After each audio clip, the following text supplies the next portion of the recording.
The Nightingale and the Rose by Oscar Wilde.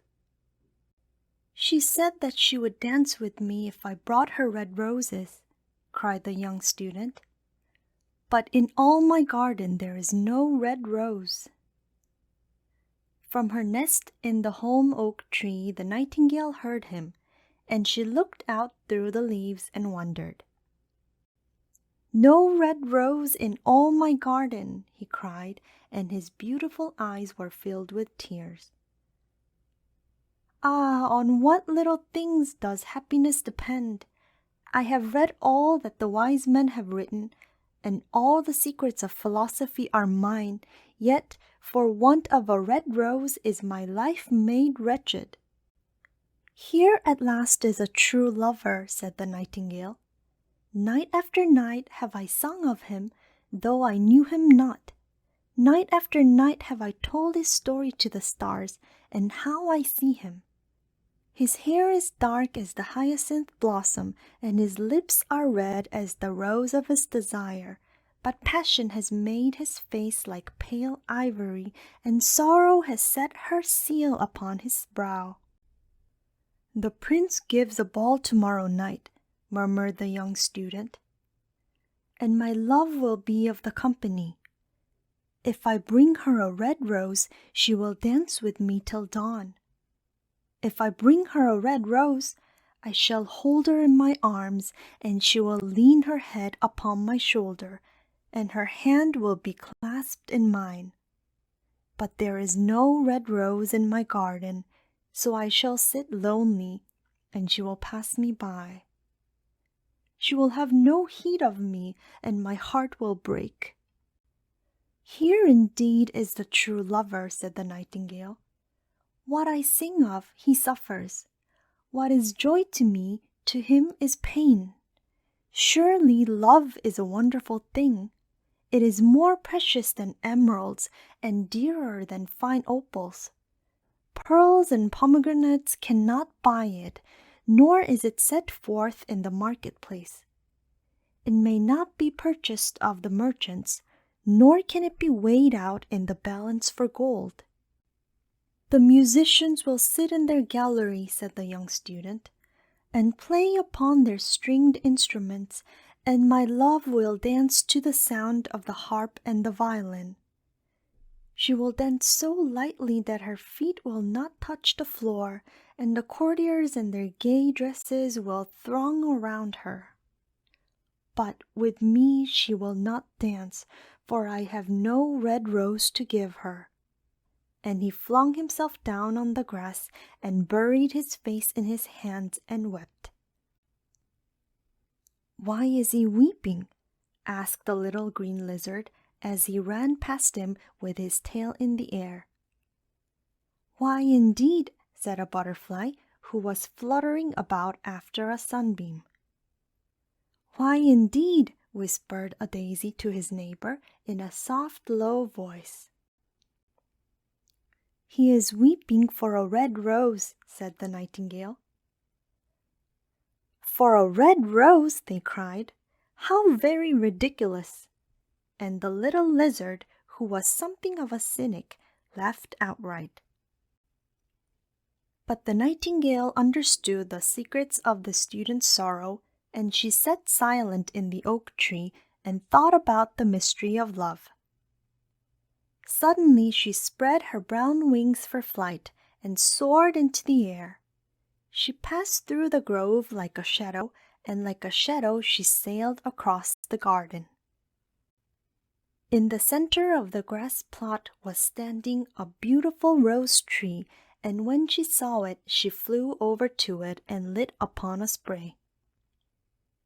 "Give me a red rose," she cried, "and I will sing you my sweetest song." But the tree shook its head. "My roses are white," it answered, "as white as the foam of the sea, and whiter than the snow upon the mountain. But go to my brother who grows round the old sundial, and perhaps he will give you what you want." So the nightingale flew over to the rose tree that was growing round the old sundial. "Give me a red rose," she cried, "and I will sing you my sweetest song." But the tree shook its head. "My roses are yellow," it answered, "as yellow as the hair of the mermaiden who sits upon an amber throne, and yellower than the daffodil that blooms in the meadow before the mower comes with his scythe. But go to my brother who grows beneath the student's window, and perhaps he will give you what you want." So the nightingale flew over to the rose tree that was growing beneath the student's window.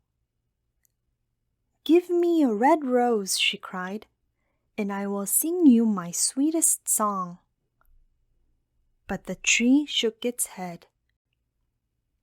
"My roses are red," it answered, "as red as the feet of the dove, and redder than the great fans of coral that wave and wave in the ocean cavern.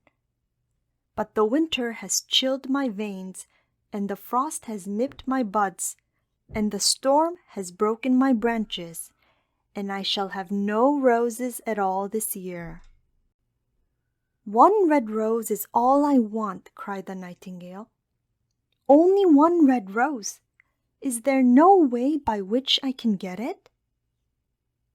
"There is a way," answered the tree, "but it is so terrible that I dare not tell it to you." "Tell it to me," said the nightingale. "I am not afraid." "If you want a red rose," said the tree, "you must build it out of music by moonlight, and stain it with your own heart's blood. You must sing to me with your breast against a thorn. All night long you must sing to me, and the thorn must pierce your heart, and your life-blood must flow into my veins and become mine." "Death is a great price to pay for a red rose," cried the nightingale, "and life is very dear to all. It is pleasant to sit in the green wood and to watch the sun in his chariot of gold, and the moon in her chariot of pearl. Sweet is the scent of the hawthorn, and sweet are the bluebells that hide in the valley, and the heather that blows on the hill. Yet love is better than life, and what is the heart of a bird compared to the heart of a man?" So she spread her brown wings for flight and soared into the air. She swept over the garden like a shadow, and like a shadow she sailed through the grove. The young student was still lying on the grass where she had left him, and the tears were not yet dry in his beautiful eyes. "Be happy," cried the nightingale. "Be happy. You shall have your red rose. I will build it out of music by moonlight, and stain it with my own heart's blood. All that I ask of you in return is that you will be a true lover, for love is wiser than philosophy, though he is wise, and mightier than power, though he is mighty. Flame-colored are his wings, and colored like flame is his body. His lips are sweet as honey, and his breath is like frankincense." The student looked up from the grass and listened, but he could not understand what the nightingale was saying to him, for he only knew the things that are written down in books. But the oak tree understood and felt sad, for he was very fond of the little nightingale who had built her nest in his branches. "Sing me one last song," he whispered. "I shall feel very lonely when you are gone." So the nightingale sang to the oak tree, and her voice was like water bubbling from a silver jar. When she had finished her song, the student got up and pulled a notebook and a lead pencil out of his pocket. "She has form," he said to himself as he walked away through the grove. "That cannot be denied to her. But has she got feeling? I am afraid not. In fact, she is like most artists. She is all style without any sincerity.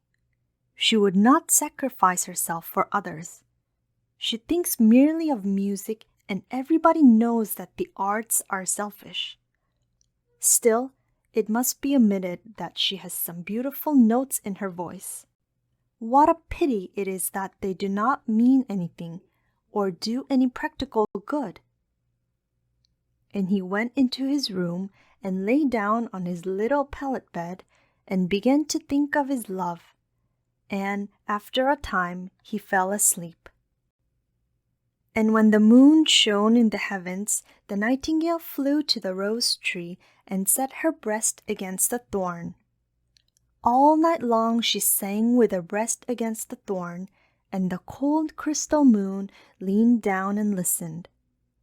All night long she sang, and the thorn went deeper and deeper into her breast, and her life-blood ebbed away from her.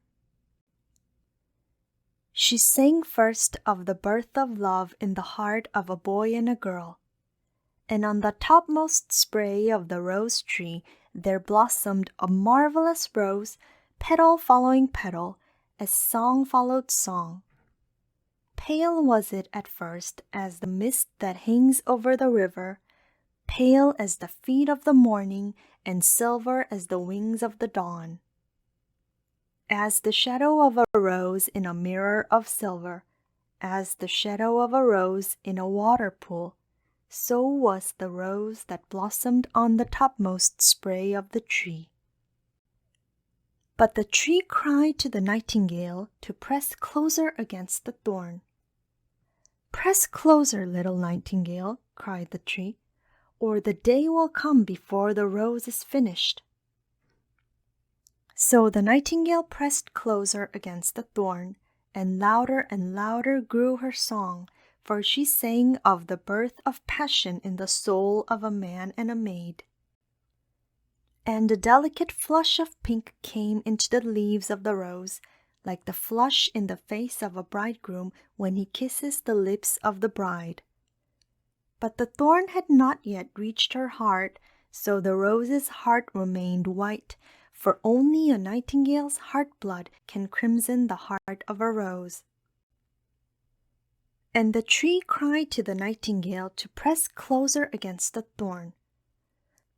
"Press closer, little nightingale," cried the tree, "or the day will come before the rose is finished." So the nightingale pressed closer against the thorn, and the thorn touched her heart, and a fierce pang of pain shot through her. Bitter, bitter was the pain, and wilder grew her song, for she sang of the love that is perfected by death, of the love that dies not in the tomb. And the marvelous rose became crimson, like the rose of the eastern sky. Crimson was the girdle of petals, and crimson as a ruby was the heart. But the nightingale's voice grew fainter, and her little wings began to beat, and a film came over her eyes. Fainter and fainter grew her song, and she felt something choking her in her throat. Then she gave one last burst of music. The white moon heard it, and she forgot the dawn and lingered on in the sky. The red rose heard it, and it trembled all over with ecstasy, and opened its petals to the cold morning air. Echo bore it to her purple cavern in the hills, and woke the sleeping shepherds from their dreams. It floated through the reeds of the river, and they carried its message to the sea. "Look, look!" cried the tree. "The rose is finished now." But the nightingale made no answer, for she was lying dead in the long grass with the thorn in her heart. And at noon the student opened his window and looked out. "Why, what a wonderful piece of luck!" he cried. "Here is a red rose. I have never seen any rose like it in all my life. It is so beautiful that I am sure it has a long Latin name." And he leaned down and plucked it. Then he put on his hat and ran up to the professor's house with the rose in his hand. The daughter of the professor was sitting in the doorway, winding blue silk on a reel, and her little dog was lying at her feet. "You said that you would dance with me if I brought you a red rose," cried the student. "Here is the reddest rose in the world. You will wear it tonight next to your heart, and as we dance together, it will tell you how I love you." But the girl frowned. "I'm afraid it'll not go well with my dress," she answered. "And besides, the Chamberlain's nephew had sent me some real jewels, and everybody knows that jewels cost far more than flowers." "Well, upon my word, you are very ungrateful," said the student angrily, and he threw the rose into the street, where it fell into the gutter, and a cartwheel went over it. "Ungrateful," said the girl. "I tell you what, you are very rude. And after all, who are you? Only a student. Why, I don't believe you have even got silver buckles to your shoes as the Chamberlain's nephew has." And she got up from her chair and went into the house. "What a silly thing love is," said the student as he walked away. "It is not half as useful as logic, for it does not prove anything. And it is always telling one of things that are not going to happen and making one believe things that are not true. In fact, it is quite unpractical, and, as in this age to be practical is everything, I shall go back to philosophy and study metaphysics." So he returned to his room and pulled out a great dusty book and began to read. End of The Nightingale and the Rose by Oscar Wilde. Read by Susan Kay.